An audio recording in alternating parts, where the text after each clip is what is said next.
Check one, two.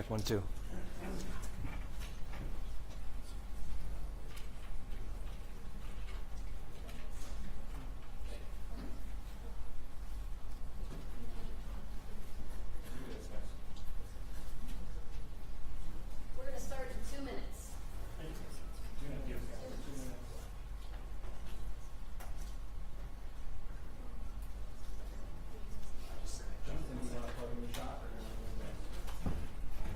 Two minutes, Karen, 2 minutes.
I want to put you on TV.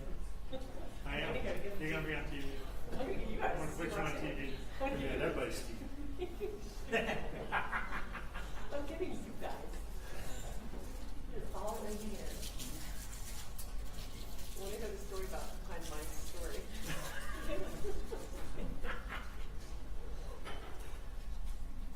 You know, Z's always putting this on. I know he's so good. I know. We know who the famous people are. We know who the poor people are.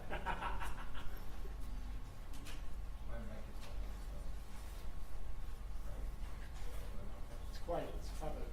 When they gone with them.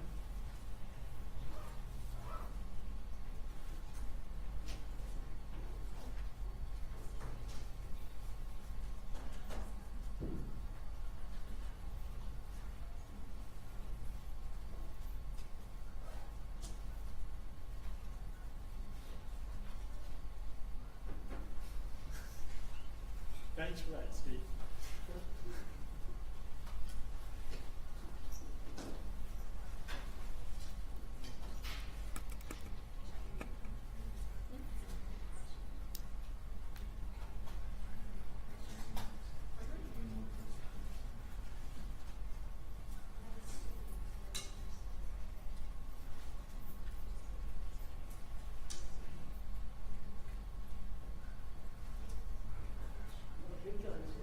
I was going to say, look who showed up to the party.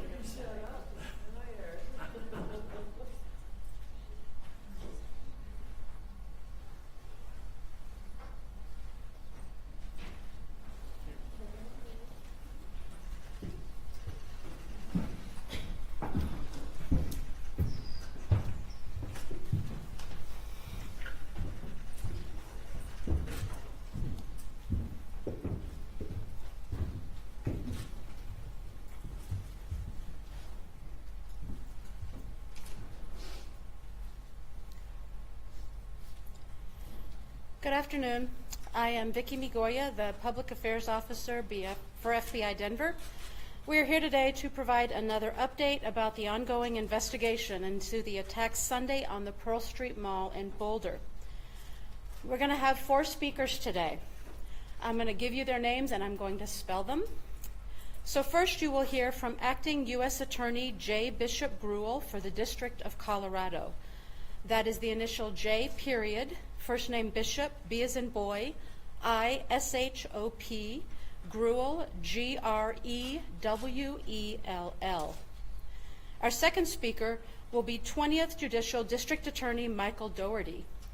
That is Michael, the common spelling, and Dougherty is D as in dog, O-U-G-H-E-R-T-Y.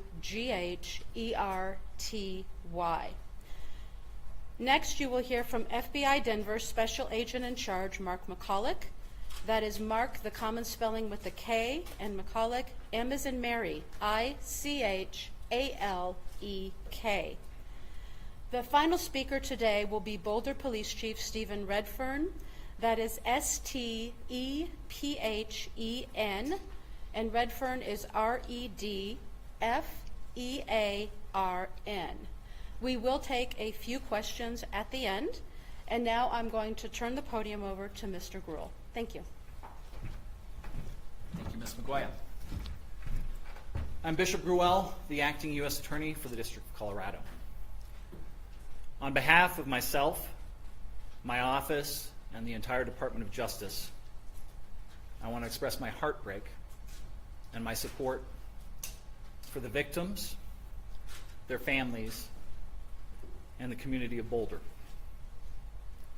I pray for those families, as well as everyone in Boulder, Colorado, and the nation who woke up this morning worried about themselves, their loved ones, and not feeling safe in their own communities because of yesterday's attack.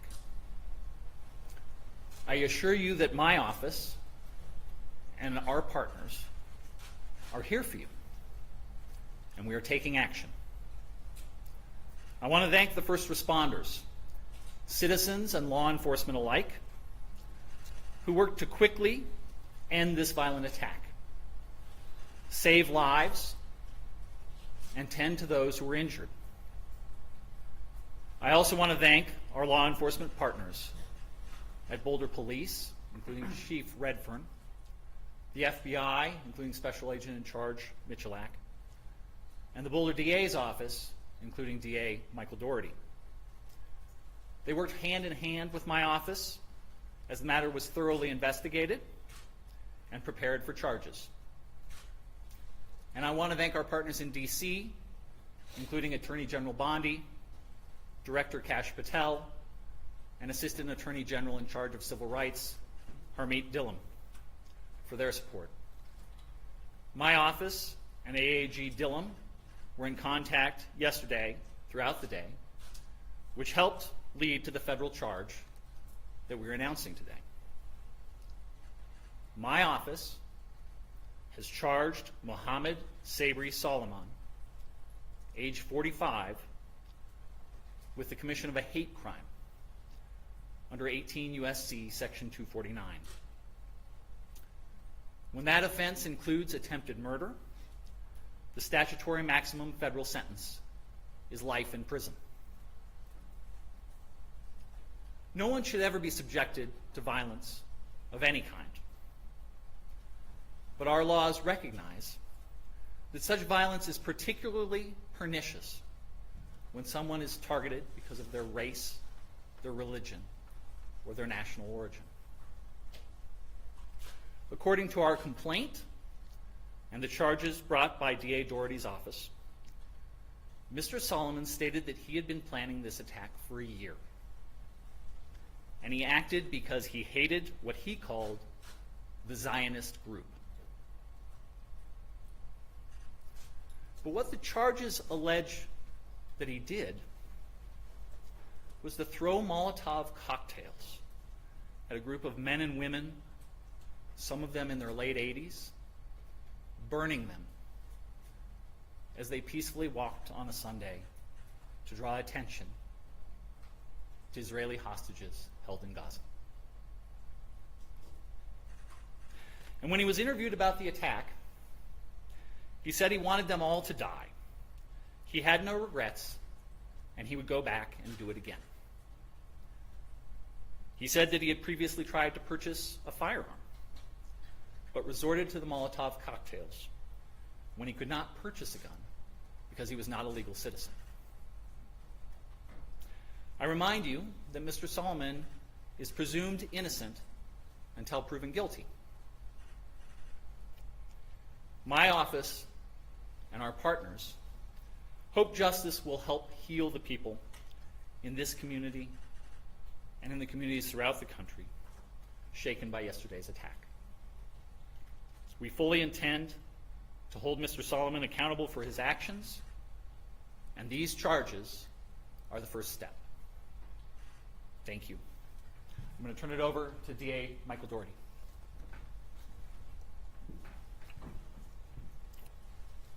Good afternoon. I'm Michael Doherty. I'm the District Attorney for Boulder County. I appreciate the members of the media who are here today so we can help provide this update to a grieving and traumatized community. What you see here today is us standing shoulder to shoulder, ensuring that justice is done in response to this tragic and terrible attack. We stand united in denouncing hate, terror, and violence in this community. We're united in condemning acts of anti-Semitism, hate, and violence, and we're also united in a strong response to this horrific attack. I stand with this community and the people of the state of Colorado against hate and terror. And we are united in our commitment, both at the federal level and the state level, in pursuing and securing justice for the victims of this mass attack and for the communities that we serve. Boulder is a beautiful and special place, but we're not immune from mass violence or hate crimes, including violent acts of anti-Semitism that impact far too many communities across this country. And yesterday afternoon, on a beautiful day here in Colorado, a number of people participated in a peaceful walk and gathering on Pearl Street here in Boulder. It is a place where a lot of people gather every day. And the ones who join in this peaceful gathering are now the victims of a senseless, unjustified, and horrific mass attack. And to all the victims, their loved ones, and to this community, I promise you that each one of us up here today will work tirelessly to ensure that justice is done and the defendant is held fully accountable. I want to recognize, as the U.S. Attorney did, the response by community members who helped in the minutes immediately following the attack and came to render aid to victims who had suffered through a horrific attack upon them. Also, I want to recognize the courage and the rapid response by the Boulder Police Department, who once again were called to respond to a truly horrific attack upon innocent members of our community and responded without a second of delay. I will highlight for you that there were 16 unused Molotov cocktails that were recovered by law enforcement in the hours after the incident took place. 16. So I really want to thank the Boulder Police Department and their law enforcement responders, as well as the first responders who provided medical aid to the victims. But that rapid response with the recovery of the 16 unused Molotov cocktails, I think, speaks for itself.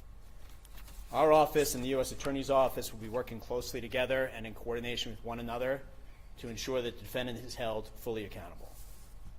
As you heard from the U.S. Attorney, the U.S. Attorney's Office will be prosecuting the hate crime against the defendant. Our office will be prosecuting the attempted murder charges and related charges at the state level. This approach will accurately reflect the actions the defendant is alleged to have taken and the harms that he caused. It will allow us to secure a verdict, an outcome, a sentence, whereby he'll be held fully accountable. It's been done, and by it I mean federal and state prosecutions jointly, has been done in other cases, most recently the Club Q mass shooting down in Colorado Springs. At the time the arrest affidavit and warrant were filed with the state court yesterday, there were 8 victims identified, and I'll touch briefly now on the charges that were filed at the state level, as well as the possible sentences he faces if convicted on those charges. So there were 16 counts of attempted murder in the first degree, 8 of those counts are for attempted murder with intent and after deliberation. The other 8 counts are attempted murder with extreme indifference, so 16 counts total. If the defendant's convicted and those counts are running consecutive to one another, he would face a maximum of 384 years in state prison. He's also charged with 2 counts of use of an incendiary device. If convicted of those charges and they run consecutive, he would face a maximum sentence of 48 years. He's also charged with 16 other counts of attempted use of an incendiary device. And again, if convicted and if they run consecutive, the maximum on those counts would be 192 years. So 384 years on the attempted murder, 48 on the use of the Molotov cocktails, and then the attempted use would be 192 years. The judge set a $10 million cash-only bond on the state charges. As you are aware, he's going to be going before the judge this afternoon at the jail. I believe that is scheduled for 3:30, but I rely on the sheriff's office to communicate with members of the media of the exact time. Thanks to the investigation by federal, state, and local partners, and I just want to highlight for you, this is a horrific attack. But as district attorney, when I walk into this building and I see the FBI, Boulder PD, and all the law enforcement partners working, it's the exact response I hope to see. The teamwork they demonstrate, the work they put into it. If you were downstairs right now, you'd see incredible law enforcement officers and investigators working calmly, professionally, and tirelessly to ensure we get all the information we need to get the right outcome in the criminal cases that the U.S. Attorney's Office and my office will prosecute. Through their work, we've now identified 4 additional victims, so there's now a total of 12 victims. And as you'll hear from the FBI special agent in charge, we're going to continue to encourage victims and witnesses to come forward and contact law enforcement. But we now have 12 victims, and on the later this week, we'll be filing formal charges against him. That's our normal process. So the filing of formal charges by the district attorney's office will reflect 12 victims, and if more come forward, additional victims as well. On my final note, what I want to stress is this community has experienced too many tragedies: fires, floods, and mass attacks. But each time I've seen this great community respond with strength, resilience, and support for one another. I trust and hope that that will happen again now. That for the many members of the community who have come forward before to help one another, to support one another, to comfort one another, that will happen again today and in the weeks, months going forward. That once again our community will rally to restore peace and to bring support and comfort one another during this dark hour. As your district attorney, I want to remind the members of the media and the community that the defendant's innocent unless and until proven guilty, and the charges are merely allegations. I'm going to turn it over to the special agent in charge of the FBI, and then we're happy to take questions after each one of us is done. Thank you. Good afternoon. I'm Mark McCulloch, Special Agent in charge of the FBI's Denver field office, and want to provide a quick investigative update. The FBI has been here on the scene in Boulder for the past 24 hours, and we stand shoulder to shoulder with the Boulder Police Department and our partners. Their heroic and swift actions clearly saved lives. As mentioned, there were 16 unused Molotov cocktails within arm's reach of the subject at the time of his arrest. So there is no question that the first responders saved lives and prevented further victims from being injured. And I think the fact that we have both federal and state charges within 24 hours of this attack is a testament to the strength of the partnerships, the professionalism of the investigators, and our commitment to the community and to each other to pursue justice. We continue to support the victims, their families, and the greater community with personnel and resources. Our hearts go out to the victims, and we want you to know that we are committed to being here for you. Since 2 o'clock yesterday, more than 30 special agents, intelligence experts, and professional staff have deployed to provide forensic, investigative, and crisis management support, as well as additional resources are being surged from other field offices and at our headquarters in Washington, D.C., and they're on the way. While at this time it appears the perpetrator acted alone, we do continue to investigate all possibilities and pursue all investigative leads. If we uncover evidence that others knew of this attack, or supported the subject in this attack, rest assured that we will aggressively move to hold them accountable to the fullest extent of the law. Since the investigation began 24 hours ago, the FBI has conducted 44 witness interviews. We've executed search warrants on vehicles, property, and digital devices. We've deployed our full evidence response team both to Boulder at the main crime scene and the execution of a search warrant at a residence tied to the subject in Colorado Springs. Members of the ERT worked through the night to gather all evidence so that the Pearl Street could swiftly be reopened this morning. We've deployed victim specialists to hospitals and assigned one to each and every victim that's been identified to date. We've set up a digital media tip line. We've deployed a mobile command post for information sharing and evidence control, and we continue to canvass for witnesses, additional victims, and camera footage. We ask that you call us at 1-800-CALL-FBI if you have any information about the events that transpired yesterday. If you saw something, if you heard something, if you have information, our investigators want to hear from you. If you have multimedia evidence, whether that is photos, social media posts, or videos related to the attack, please visit the site that we've established, and you can provide your information at fbi.gov/Boulder attack. We at the FBI are not tracking any credible threats to the Boulder community at this time. However, if you see something suspicious, we urge you to call 911. The FBI takes seriously its mission to protect the American people of the United States, both nationally as well as here and in Boulder. Hate-fueled acts of violence have no place in our community, and we will use every tool and resource available to hold those who commit such acts fully accountable. And I'll turn it over to Chief Redfern.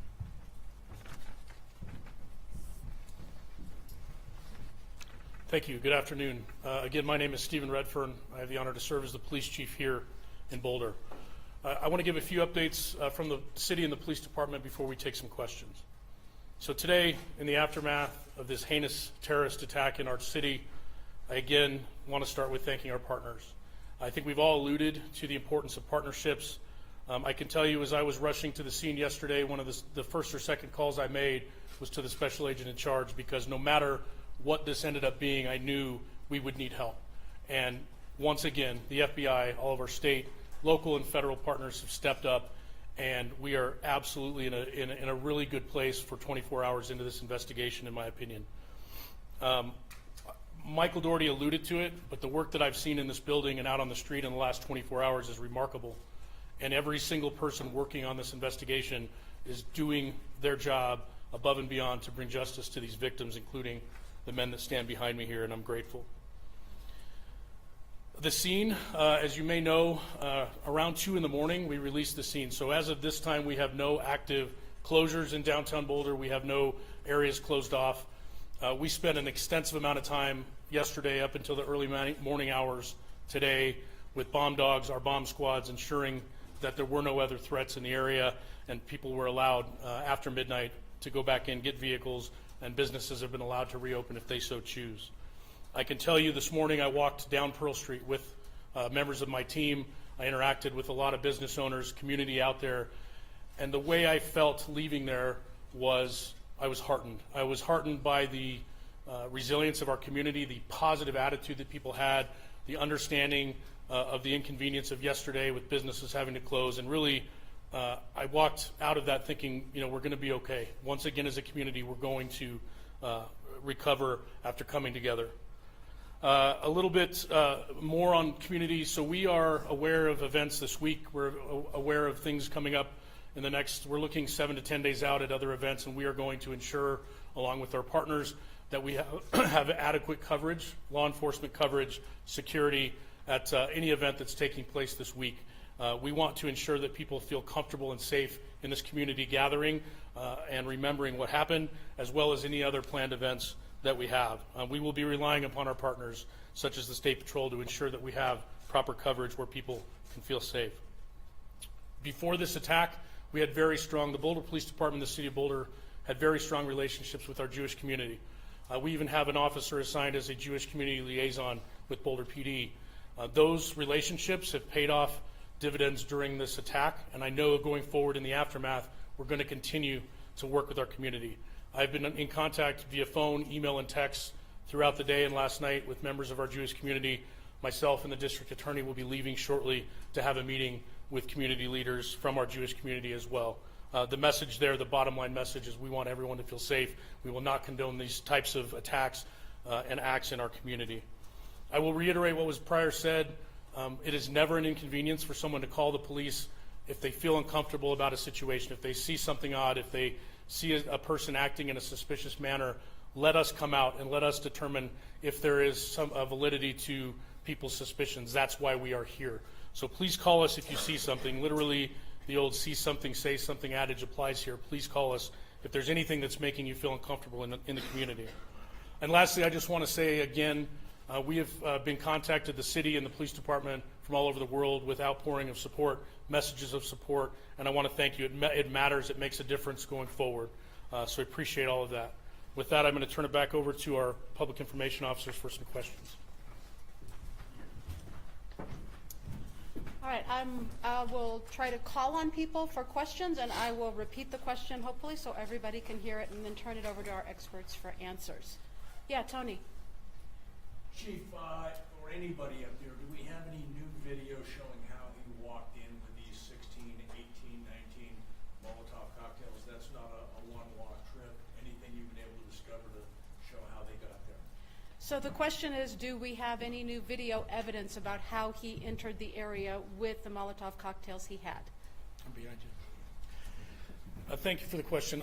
We are, as I speak, we have teams of detectives partnered with FBI on Pearl Street, going business to business, door to door. That we're piecing together a timeline using video, license plate readers, all of those things, relying heavily on our federal partners. As of right now, I have not been made aware that we actually have video of him carrying anything into that area. Obviously, we're looking at that, and if someone were to have that video, please contact the 1-800 number that the special agent in charge mentioned, or you can contact us as well at BPD. There's a high likelihood it's out there, and I don't know the existence of it yet. Yeah, Dave. Yes, can you tell us any updates on the 8 original victims, and then any more information on the 4 people that you've identified as well? The question is if we can provide additional information about the 8 victims that we previously mentioned and the new 4 that came up today. Thank you. Regarding the victims, prior to this press conference, I received an update that we still have 2 victims in the hospital. I believe those are the 2 that were flown to University Hospital in Aurora. I believe the victims, the additional victims that we learned of today, the reason we didn't know about them until today was their injuries, thankfully, were more minor in nature. They've come forward to be interviewed and things, and then we realized that they did have injuries. So we're counting everyone who received any sort of injury in this attack in that number. So as far as I'm aware right now, 2 people still in the hospital, and again, our thoughts are with them as they recover. Yeah, right here. Hi, do you know how many people were in the original peaceful march from the group that was there originally? So the question is, do we know how many people were participating in the group's peaceful march on Sunday? I do not have an exact number of the people that were there for the peaceful gathering. What I can say, though, is when we responded to the scene, there were probably 20 to 30 people in that vicinity. Some of them were witnesses. Not all of them were there specifically to take part in that weekly gathering, and so I don't know that. But in the area, we had 20 to 30 folks right there at the courthouse, with a lot of other people coming and going with the businesses right there. Yeah, we're here. For the U.S. Attorney, this was initially classified by the FBI as a terrorism investigation. Is the hate crime charge a terrorism charge, or did something change in the charging decision? So the question is for the U.S. Attorney's Office about the fact that yesterday terrorism was mentioned and we see a hate crime charge today, and can we explain that? Yeah, so we've moved swiftly to charge quickly, just to send the message to the community that no acts of anti-Semitism are going to be tolerated and there are severe consequences. Just because there's only one charge that has been made so far doesn't mean that we're not considering other charges that could come in the future. Yes. Can we get some clarity, Chief? We're hearing UC Health says they have 3 victims there. Is it 3 or 2? question is about victims at UC Health. I don't have that clarity that you're asking for regarding the number. We've been told 2. It's possible it's 3. We may be not having updates on if people have been released. We can absolutely follow up with that number. We can firm it up after this and put that out. In the back with the hat. Was there any prior knowledge of Solomon as a potential threat before yesterday? So the question is, was there any prior knowledge that the perpetrator was a threat?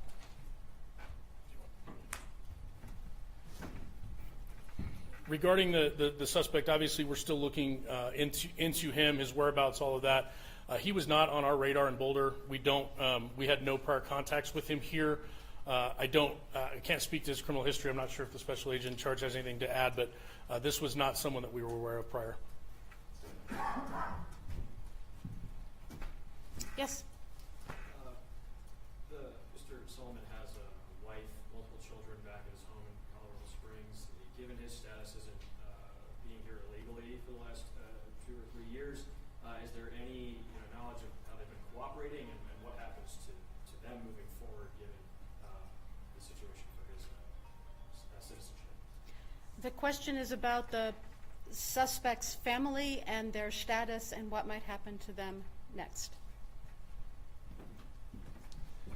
As far as the family, as I mentioned, we executed a search warrant at the residence in Colorado Springs last night, and the family was cooperative for that. Regarding their status, I would just defer you to the Department of Homeland Security.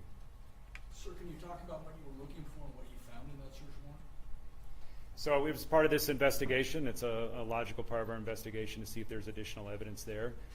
Evidence was recovered, including digital evidence, and we're reviewing that now to determine, as the acting U.S. Attorney said, if additional charges are warranted down the road. Was he on your radar as a terrorism task force, as a person or as a potential suspect? So the question was the subject on our radar locally as part of our Joint Terrorism Task Force, and the answer is no. Okay, thank you very much for being here today. Those are all the questions we're going to take. One more. I was just curious about the incendiary. What are they made up of? Are you allowed to talk about what they're made up of, or what is this actual devices that were used? Yeah, we'll answer one more. Sorry. So last question on the specifics on the incendiary devices.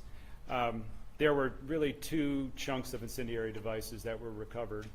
We've referred to Molotov cocktails, which are like glass jars with material in them that are combustible, flammable, like gasoline, and then a rag that's used with a fire to ignite them and throw them. In addition to that, it appeared he had a backpack for like a weed killer, but that contained flammable liquid in it as well.